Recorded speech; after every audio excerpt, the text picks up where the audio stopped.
I hope all of you will have a copy of the handout I provided. That's about a 10-page handout.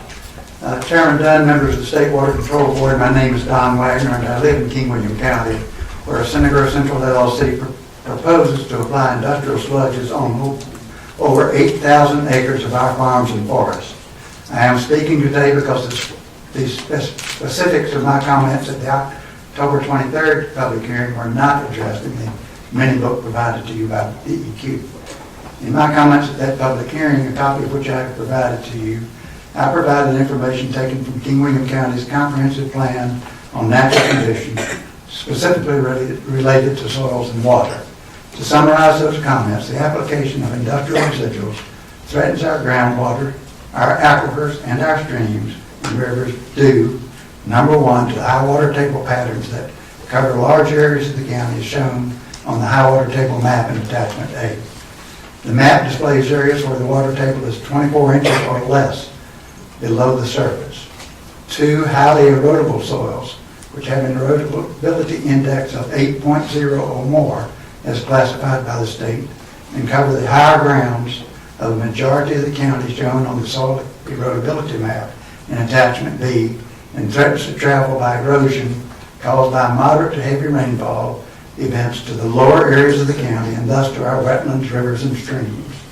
Any chemical waste or material deposited on these soils will move to the lower grounds and streams with erosion.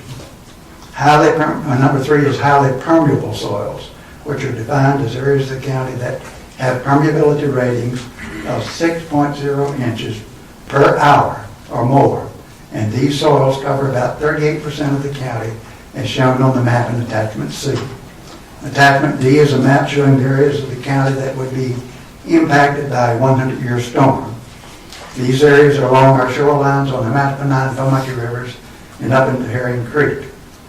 Many of the areas in which industrial residuals are to be applied within this permit are in close proximity to the floodplain areas, making those areas highly vulnerable to severe washing and erosion.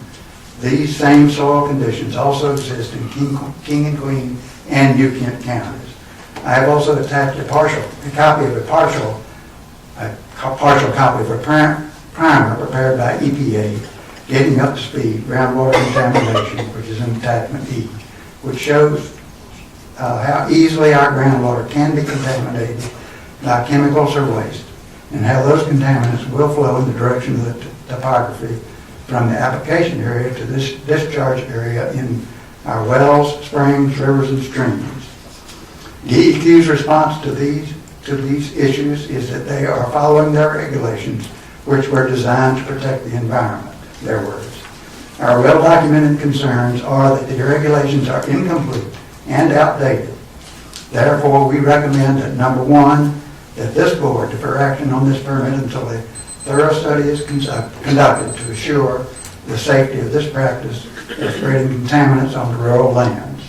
Two, that such a study be conducted by an independent agency such as VIMS, the Virginia Institute of Marine Sciences, rather than industry that has a huge financial stake in the outcome.